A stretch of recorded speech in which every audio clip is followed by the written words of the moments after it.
കളിക്കളത്തിലെ പരിക്കുകളെ ഇനി പേടിക്കേണ്ട. എല്ലാവിധ സ്പോർട്സ് ഇഞ്ചുറികൾക്കുമുള്ള സമഗ്ര പരിഹാരം ഇവിടെയുണ്ട്. ABC orthopaedic hospital, near Kairali theatre, Calicut road, Manjeri. Manjeri നഗരസഭ 2024-25 വാർഷിക പദ്ധതിയിൽ ഉൾപ്പെടുത്തി ഭിന്നശേഷിക്കാർക്ക് മുച്ചക്രവാഹനം സഹായ ഉപകരണങ്ങൾ നൽകുന്നതിന്റെ ഭാഗമായി നിർണയ ക്യാമ്പ് സംഘടിപ്പിച്ചു. ജയശ്രീ ഓഡിറ്റോറിയത്തിൽ നടന്ന പരിപാടി ചെയർപേഴ്സൺ VM സുബൈദ ഉദ്ഘാടനം ചെയ്തു. മഞ്ചേരി നഗരസഭ 2024-25 പദ്ധതി പ്രകാരം ഭിന്നശേഷി കുട്ടികൾക്കുള്ള സഹായ ഉപകരണം, അതുപോലെ തന്നെ മുച്ചക്രത്തിൻ്റെ വിതരണത്തിൻ്റെ ഭാഗമായി അതിൻ്റെ ക്യാമ്പാണ് നടത്തുന്നത്. അതായത് നഗരസഭ വാർഡ്സഭ മുഖേന കിട്ടിയ അപേക്ഷയിൽ ആ പ്രകാരമുള്ള ആളുകളെ ഇന്ന് ജയശ്രീ ഓഡിറ്റോറിയത്തിൽ വെച്ച് ക്യാമ്പ് നടത്തുകയാണ്.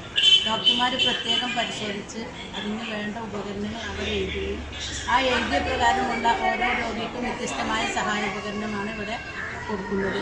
മൊത്തം നഗരസഭ 32 ലക്ഷം രൂപയാണ് ഈ ഭിന്നശേഷി ആളുകൾക്കുള്ള സഹായ ഉപകരണത്തിന് വേണ്ടി പ്രത്യേകം ഫണ്ട് വെച്ചത്. ഈ മാർച്ചിന് മുമ്പായിട്ട് എല്ലാവർക്കും ഇത് കൊടുത്തു തീർക്കാനാണ് നഗരസഭയുടെ ഉദ്ദേശം. വൈസ് ചെയർമാൻ VP ഫിറോസ് അധ്യക്ഷത വഹിച്ചു. മുച്ചക്രവാഹന വിതരണത്തിന് 10 ലക്ഷം രൂപയും സഹായ ഉപകരണങ്ങൾ നൽകുന്നതിന് 22 ലക്ഷം രൂപയുമാണ് നീക്കിവെച്ചത്. സ്ഥിരസമിതി അധ്യക്ഷരായ LC, യാഷിക് മേച്ചേരി, റഹീം പുതുക്കൊള്ളി, NK ഗൈറുനിസ, കൗൺസിലർമാരായ Marunnan Muhammad, Hussain Mecheri, Jaseena B Ali, T Sreeja, NT Sulaikha, Faisal Palayi, Shareena Jawahar, Baby Kumari, Fathima Suhara, Saleena, ICDS സൂപ്പർവൈസർമാരായ PK ഷബീബ, P ഗിരിജ എന്നിവർ സംസാരിച്ചു. മെഡിക്കൽ കോളേജിലെ ഡോക്ടർ സജീവ് ക്യാമ്പിന് നേതൃത്വം നൽകി. 200ഓളം പേർ ക്യാമ്പിൽ പങ്കെടുത്തു. East live, Manjeri.